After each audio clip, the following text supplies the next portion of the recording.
We are live on a special Wednesday main slate. I'm Jay, that's Dave. And Dave, I don't know if you know this, man. This is not our 1000th. This is our 1001. We're starting a new 1,000 YouTube video. So we made it over the 1,000 hurdle. We're off to 10,000. We're not going to count at 2,000, 3,000, 4,000. We got to go to 10,000. So, Dave, you got to live long enough. I got to live long enough that we're on 10,000 streams here at WinDailySports.com. Hope everybody had a good and profitable Tuesday. Hope you had some Kyle Schwarber, maybe some Yordan Alvarez, and any pitcher that scored above 10, I think you were good on a Tuesday night. It was a tough pitching slate, but Dave, talk about the pitching slate for Wednesday. You got your boy Nola up top. Maybe no Juan Soto again for Washington. Is Nola the guy to go to? And if it's not Nola, who else do you like up top? Yeah, I think Nola is the guy, and I know we don't always like to, look at, common opponents, but you got to look at the game he just tossed against the Nationals recently, went 8 innings, shutout ball. That lineup right now is just completely depleted. They threw in a utility guy to pitch last night, Alcides Escobar. They're just outmanned, outnumbered, and I think Nola's that type of guy. He's rolling 5 straight starts, 7+ innings of ball. I think he's got a really good opportunity here to be the stud on the slate. Washington, that lineup hits 194 against him. Take out Soto, probably even dips a little more. So I do think Nola's a guy. My number 2 right there next to him, you got to look at Christian Javier. At 9,300, the last 2 starts, Jay, I'm sure you've seen it. 7 innings each start, 27 Ks over those 2. A 13K output, a 14K output, 45.2 average in both those games. And now he gets the Royals, one of those bottom 5s that we always look at. Royals can pop a number here or there, but I think it's a good position for that Houston starter, Javier, to really, continue on this streak. It's crazy, man. To go the same point, like don't look at the box scores, but look at the box scores. How do you go 45.2? It's not like you went like 18 flat consecutive starts. 45.2 consecutively. That just takes some, and with a different stat line too. Like it's not like you did the exact same stat line. It was pretty damn close. One had 1 more K, 1 hit being a home run. So that home run equated to 1 extra K, and he ended up getting the same 45.2 against 2 good lineups too. That's what. Yep. The Angels. Let's not call the Angels a good lineup. Let's call the Yankees a good lineup. Like 1.5 good lineups. And now he gets a softer lineup. But Casey got to Houston on Tuesday. Javier is a different breed of pitcher here. So, and he's fairly priced at 9,300. Like, what does it take for the DraftKings algorithm to kick in? If you got 45.2 in consecutive starts, like you still don't deserve being the most expensive guy. You don't deserve to be above 10,000, making it soft for the rest of us. So I'm assuming, to be totally honest with you, on a slate that's not 15 games, with Nola and Javier being fairly priced as a combo, like it's not egregious to go out there and get these 2 guys because there's always $2,000 guys that go up there. But if you weren't going that way, I would assume Severino is a good landing spot. I'm not going anybody versus St. Louis for the most part. I don't care if it's Max Fried. He doesn't have enough upside for me. Lefty going against a lot of strong righty bats, St. Louis. But any thoughts on Severino?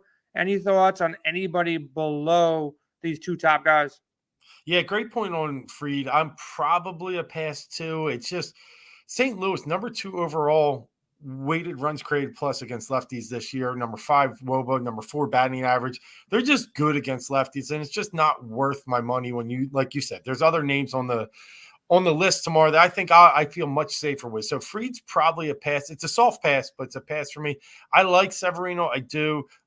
Pittsburgh struggles against righties, but if I was going to take a dip down a little lower, I like your guy Merrill Kelly a little bit. He did come with a good out. My guy. Whoa. I heard you like him Merrill Kelly, my guy, man. I got to hear this story. Why is he my guy? I mean, the other week you picked him out, and he had a really good outing, and it was a value pitcher that night. So I've always remembered Jay Merrill Kelly. But I mean, listen, he pitched well in Colorado. He gets a soft-hitting Giants team. Look what the Giants have been doing lately. In the last 10 games, they're 27th in batting average, 26th in WOBA. They're not a strong lineup. And if you have to look, like I wanted to stack them on Tuesday, and I had to look at names, and I said, no way, no how. Like they just don't really have anything past Jock Peterson. I mean, Darren Ruff a little bit, maybe Evan Longoria. Come on, it's a bad lineup, and I think Kelly can really, get you some value there at 7,200. I'll say this: either Kelly or Cobb, one of the two guys in Yeah, that game goes above 14, maybe 15 points. Like one of those two guys probably gets you there. There is a dip in savings, 7,600, 7,200. Outside of that, I do not want to target anybody against Houston right now. This team, nope. Yordan Alvarez is the beast, and everybody around him is starting to hit too. Nobody below him though. Like if it's Kelly or Cobb, I'm good with either or. I'll probably have shares of each if I'm going to go deeper GPPs. I guess if you want to like talk somebody into something, maybe like you can hope that Mitch Keller gets there against the Yankees. But if you're entering 150, maybe. But if you're entering 5 or 6, no, thank you. And nobody Texas, Baltimore, no Watkins, no Otto. Urena's not going to pitch for long. And I'm not even sure, Brain Bello, what he's about. We got to look more into him. We'll talk to him in our expert chat. If he does have extended run where his pitch count's up and he has a minor league career, I'm sure Adam will write about him and we'll check him out in our article, windailysports.com. But for right now, it's up top. Talking about stacks, though, I don't think we can go back to Philly. I think Gray is good enough. Mikolas against Atlanta. Mikolas has been good, but Atlanta's been just in fuego, hot. The only team that's swinging a better bat than them, I would say, is Houston at this point. So where are you at with these stacks? The Yankees were quiet on Tuesday. They've been quiet all around the last couple games, so they might not be as popular as they once were, and they're going against Keller here in a pitcher's park. Texas and Baltimore went off fireworks on Tuesday. These offenses are waking up. Thoughts there? Dodgers against Arena in a bullpen game. Where are you leaning as your number one stack? Yeah, and one of my favorite punching bags is Spencer Watkins from the Orioles. He's had 2 decent outings lately, put up roughly about 17, 18 average on DK. But before that, his ERA was hovering near 6. A lot of teams were getting to him. And I think Texas, they've scored 15 runs in the first 2 games in the series. Seager's hitting the ball well. Semion's been hitting the ball actually well coming off. He has 3 home runs in his last 7 games now. I kind of like the Texas stack against Spencer Watkins. I also like Tampa Bay a little bit, and I'll tell you why.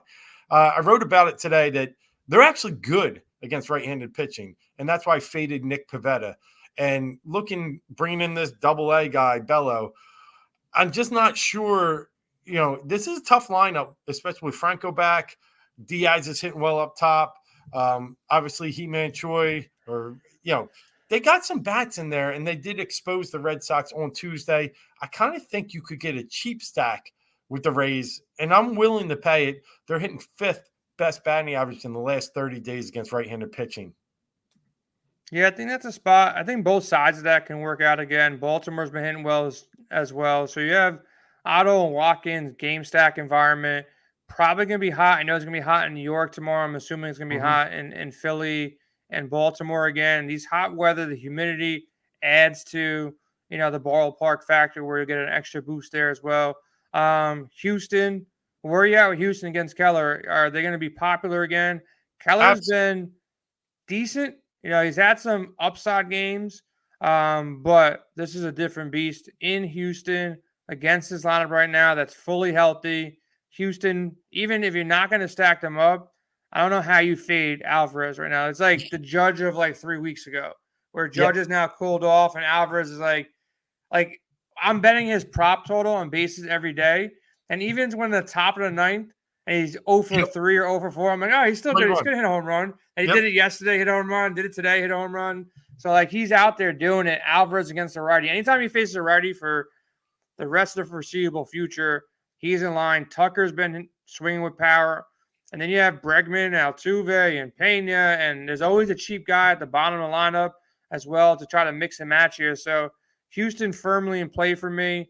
Looking at value, though, any leverage stacks or stacks that you think are going to be a little bit under-owned that'll be in a good spot going into Wednesday?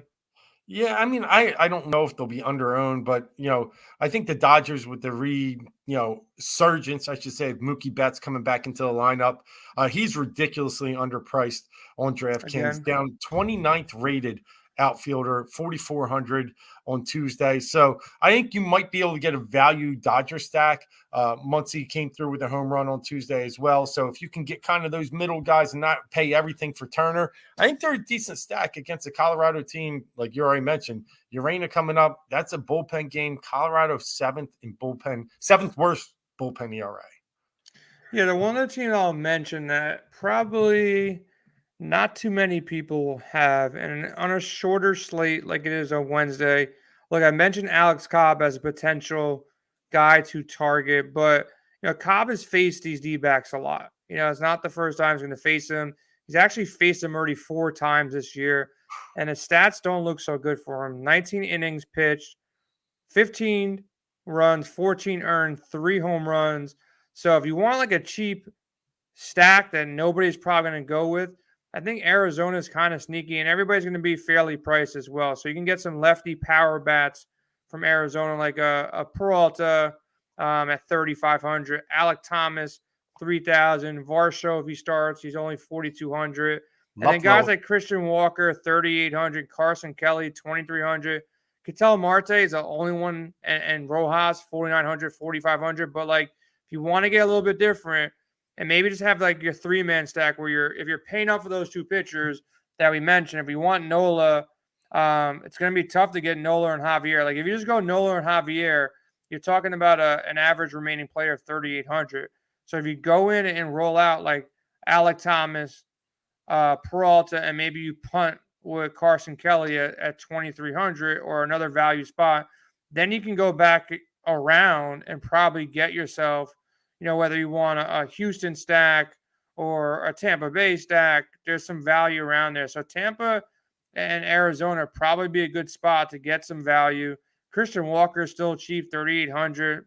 You said you might enjoy 3,600. So there's some value to be had. And Diaz for Houston also hit a home run on Tuesday. He's 2,500. So you got some pop there potentially as well. So look to some value. Any betting plays, any prop plays that you're looking ahead to Wednesday slate, early slate, late slate that you're liking? Yeah, one in the middle right there, a 640 game. We really got to keep an eye on Ohtani's K prop. He's been on fire lately, striking everyone out. 4 in a row on the over. Marlins struck out 8 times against Noah Syndergaard on Tuesday night, a guy that probably has a K rate somewhere under 20%. So they were out there whiffing, and I think Ohtani could come in there and power them. So line's not out yet. 7.5 is probably where I said it. 7.5 seems good. They try and juice you anymore, I'm going to probably be a little bit I'm scared. But Burns, I'm also going to look at as well. He's seen Chicago 3 times this year, the Chicago Cubs. So we're going to be interested. Burns actually has been under his K prop in his last 2. I think he's due for one of those heavy K games. So we'll keep an eye on where that is as well. Not released yet, and that's an early game. So those 2 I'm definitely eyeing up. Potential to go with Corey Kluber, man. The Rays are getting plus money against a young boy in Bello tomorrow. So plus money there at plus 105. That looks kind of interesting. If you want to take a stab at the Cardinals, again, plus 155 behind Mikolas, going against a lefty and Fried, maybe to derail the Braves one time. Those are 2 early spots looking at. There's a lot of juice around, D-backs also interesting, plus 105. You're getting plus money on some guys that are on some, decent teams going back against pitchers who can get hit up. So kind of like the plus money underdogs tomorrow. One last question for you, man. Got to ask. You see Mad Max last night on Tuesday night. He comes out of I don't know, single A, double A, triple A. I didn't watch the whole game, but I was going to talk to you about the competitor that I saw. There was a pop-up that literally landed on first base, and Alonso was under it, and Max was like trying to catch it. That's how much of a dog this guy is, man. Like, it's a guy you want on your team. What are you thinking, man? You think the Mets are – DeGrom went out there the other day, struck out 5 or 6, 101 on the gun, like one of his first pitches. I think like most of his pitches were like 100 miles per hour. How are we looking in New York right now? Yeah, well, you're looking a little bit scary just because the Braves now 1.5 back. Am I right? Yeah, a little scared there. A little scared. Yeah, they keep winning. They keep winning. The Mets lost a 1-0 game because Seth Lugo does not pitch well anymore. Like, he kind of sucks now. So, but it's the offense, right? I've been very concerned about the offense of late. I know they broke out a little bit the other day against Hunter Green. It's really going to be that's going to be what's going down the stretch for me. Scherzer's he's unbelievable. Love him. One of my favorite pitchers of all time. 11 Ks, right? He had 11 Ks in 6 innings. Just came out just blazing, balls on fire, and that's what he is. And I love him. And then you add DeGrom to the mix. It's going to be a very tough team. I think the back end of your bullpen's really well. I think you can win games where you string everything together with that pitching staff. Are you going to be able to get enough runs? Are you going to be able to survive? I think you actually need a big trade at the deadline. So that's how I feel about the Mets. I think you got to fix that catcher spot. You're batting like 170 from that position. That's what I want too. But the problem is, from my understanding, I don't want to make this a Met show, even though Jared would love this. But the one problem is we have a stud supposedly in the minor leagues. That's a big bat who's a catcher. But until he comes up, I'll take Wilson Contreras. Like, give me Contreras. Give me Contreras. That's like the one spot I want to plug.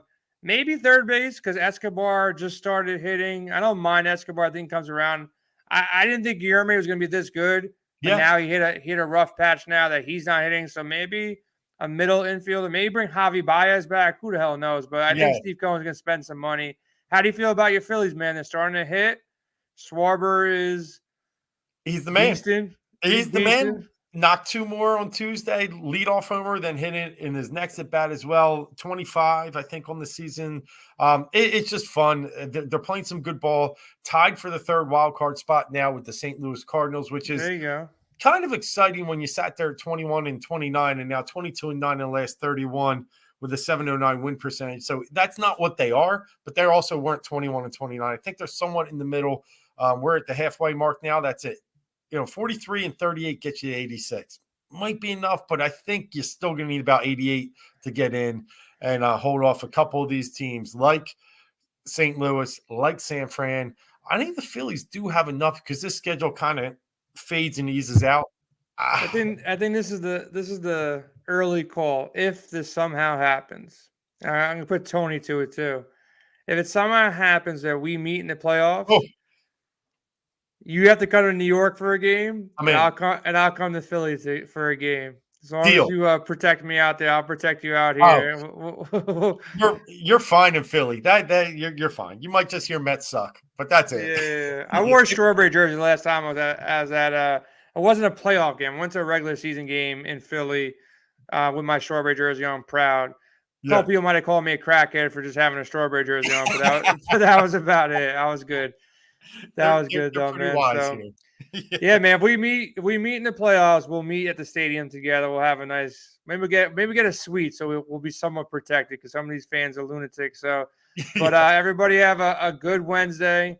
Hopefully the Phillies keep hitting and the Mets, find a way to win some games early. And we'll be posting up our bets.